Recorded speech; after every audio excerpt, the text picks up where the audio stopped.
আমার নাম শুভ্র, আর আমি একটি ফুড ডেলিভারি সংস্থার নাইট শিফটের কর্মী। এই শহরের প্রতিটি অলিতে গলিতে আমার অবাধ আনাগোনা। রাত যত গভীর হয়, শহরের পরিচিত চেহারাটা তত পাল্টে যায়। রাস্তার মোড়ে জমে থাকা আবঝা আর নিস্তব্ধতা যেন অন্য এক জগৎ তৈরি করে। আমাদের ডেলিভারি বয়দের মধ্যে একটা অলিখিত নিয়ম আছে: রাত ৩টের পর কোনো অর্ডার নেওয়া যাবে না। এর কারণ হল এক ভয়ঙ্কর কিংবদন্তি, যাকে আমরা সবাই ছায়াবাইক নামে চিনি। ছায়াবাইক কোনো ব্যক্তি নয়, এটা একটা আতঙ্ক। শোনা যায় রাত ২:৩০ থেকে ৪টের মধ্যে শহরের জনশূন্য রাস্তায় একটি কালো রঙের পুরনো বাইক ঘুরে বেড়ায়। বাইকের চালক সবসময় একটি পুরনো ভাঙা হেলমেট পরে থাকে, যার কাঁচের ভিতর দিয়ে কোনো মুখ দেখা যায় না, শুধু অন্ধকার ছাড়া। আর সবচেয়ে ভয়ঙ্কর কথা হল, ছায়াবাইক যার কাছ থেকে ডেলিভারি নেয়, সে পরদিন সকালে আর বাড়ি ফেরে না। শুধু তার মোবাইল ফোনটা বাড়ির চৌখাটের বাইরে পড়ে থাকে। আমিও এসব গল্প প্রথমে হাসতাম, কিন্তু আজ, সেদিন ছিল অমাবস্যার রাত। ঘড়িতে তখন রাত ২:৪০। আমার শিফট প্রায় শেষ। আমি বাইকে বসে শেষবার অ্যাপে চেক করছিলাম। হঠাৎ একটি অর্ডার এলো। গন্তব্য শহরের এক প্রান্তে পুরনো কবরস্থানের কাছে একটি পরিত্যক্ত কলোনি। জায়গাটা খুবই দুর্গম এবং কুখ্যাত। আমি অর্ডারটা বাতিল করতে যাচ্ছিলাম, কিন্তু দেখলাম অর্ডারের অ্যামাউন্টটা অস্বাভাবিকভাবে বেশি, প্রায় আমার একদিনের উপার্জনের সমান। লোভ সামলাতে পারলাম না। নিজেকে বোঝালাম, সবই তো গল্প, আর আমি তো এখনও ৩টে বাজতে অনেক দেরি আছে। আমি দ্রুত বাইক স্টার্ট করলাম, অন্ধকার রাস্তা ধরে চলতে শুরু করলাম। চারপাশের গাছপালাগুলো রাতের আবঝাহায় যেন জীবন্ত দৈত্যের মতো দাঁড়িয়ে আছে। গন্তব্যে পৌঁছানোর আগে বাইকের আলোটা হঠাৎ নিভে গেল। আমি বাইক থামিয়ে আলো ঠিক করার চেষ্টা করলাম। ঠিক তখনই আমি সেই ঠান্ডা গাঢ় বাতাসটা অনুভব করলাম। মনে হলো কেউ যেন আমার খুব কাছে এসে দাঁড়িয়েছে। আমি পিছন ফিরে তাকাতেই দেখলাম, সেটা দাঁড়িয়ে একটা কালো রঙের পুরনো বাইক, যেটা রাস্তায় দাঁড়িয়ে আছে। বাইকের হেডলাইট জ্বলে আছে, কিন্তু সেই আলো অস্বাভাবিকভাবে নীলচে। বাইকের চালক আমার দিকে মুখ করে দাঁড়িয়ে, তার মাথায় একটি ভাঙা কালো হেলমেট। আমি কাঁপতে কাঁপতে টর্চ জেলে তার দিকে ধরলাম। আলো পড়তেই আমার হৃৎপিণ্ড যেন থেমে গেল। হেলমেটের কাঁচের ভিতরটা পুরোপুরি ফাঁকা, কোনো মুখ নেই, কোনো চোখ নেই, শুধু অনন্ত অন্ধকার। মনে হলো যেন একটি ছায়া বাইক চালাচ্ছে। আমার ভয়ে হাত থেকে টর্চ পড়ে গেল। টর্চটা মাটিতে পড়ার সঙ্গে সঙ্গে অফ হয়ে গেল। চারিদিকে আবার ঘুটঘুটে অন্ধকার।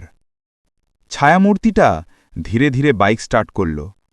বাইকের ইঞ্জিন স্টার্ট হওয়ার শব্দটা যেন একটা দীর্ঘশ্বাস। সে তার হেলমেটের ফাঁকা অংশ দিয়ে আমার দিকে তাকালো, তারপর ধীরে ধীরে এগিয়ে এলো।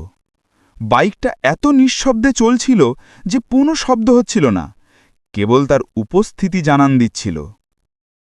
ডেলিভারি এনেছ? একটি ঘেমে যাওয়া ভাঙা কণ্ঠস্বর যেন হেলমেটের ভেতর থেকে ভেসে এলো। আমার গলা শুকিয়ে কাঠ। কোনো মতে ঢোক গিলে বললাম, হ্যাঁ, আছে। ছায়ামূর্তিটা বাইকটা আমার পাশে এনে দাঁড় করালো। আমি ভয়ে চোখ বন্ধ করে কাঁপতে কাঁপতে তার দিকে খাবারের প্যাকেটটা বাড়িয়ে দিলাম। আমার হাত তার হেলমেট পরা হাতের কাছে যেতেই অনুভব করলাম সেই হাতটা অত্যন্ত শীতল, যেন বরফ। আমার মনে হলো আমার হাতটা যেন তার ছোঁয়ায় নিশ্চিহ্ন হয়ে যাবে। প্যাকেটটা নেওয়ার পর ছায়ামূর্তিটা ধীরে ধীরে আমার দিকে একটি পুরনো নোট এগিয়ে দিল। টাকাটা এত জীর্ণ যে মনে হচ্ছিল বহু যুগ ধরে মাটির নিচে চাপা পড়েছিল। বাকি টাকাটা? আমি ক্ষীণভাবে জিজ্ঞাসা করলাম। ছায়ামূর্তিটা কোনো কথা বলল না, শুধু বাইকের ওপর সামান্য ঝুঁকে এলো। আর তখনই আমি দেখলাম হেলমেটের কাঁচের ঠিক নিচে তার গলার কাছে একটা ক্ষতর চিহ্ন। মনে হলো যেন একটা ধারালো কিছু দিয়ে তার গলাটা কেটে ফেলা হয়েছে। তারপর সে যা বলল তা আমার শেষ মুহূর্ত পর্যন্ত মনে থাকবে। কণ্ঠস্বর এবার আর ভাঙা নয়, সেটা যেন বহু আত্মার আর্তনাদ একসঙ্গে মিশে আছে। বাকি টাকা? বাকিটা তুমি সকালে পেয়ে যাবে আমার ঠিকানায়। এই কথা বলার সঙ্গে সঙ্গে ছায়াবাইকটা তীব্র গতিতে অদৃশ্য হয়ে গেল। তার বাইকের ইঞ্জিনের আওয়াজ যেন একটা ভয়ঙ্কর উল্লাস। আমি আর এক মুহূর্তও দাঁড়ালাম না। আমার জীবনের সবটুকু শক্তি দিয়ে আমি বাইক স্টার্ট করে এলাকা ছাড়লাম। বাইকের আলো তখনও জ্বলছে না, কিন্তু আমি অন্ধকারের ভিতর দিয়েই দ্রুত গতিতে ছুটে এলাম। সকালে যখন আমি বাড়ি ফিরলাম, তখন আমি প্রথম কাজ করলাম আমার মোবাইলটা পরীক্ষা করা। না, আমার মোবাইলটা আমার সাথেই আছে। তখন যেন আমার কিছুটা স্বস্তি এলো। কিন্তু পরদিন সকালে আমি জানতে পারলাম ওই কলোনি থেকে একটা লোক নিখোঁজ।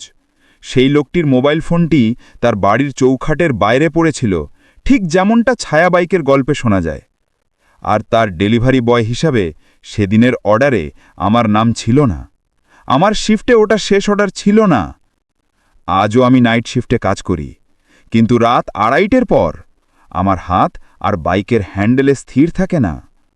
আমি জানি ছায়া বাইক এখনও এই শহরের রাস্তায় ঘুরে বেড়ায়।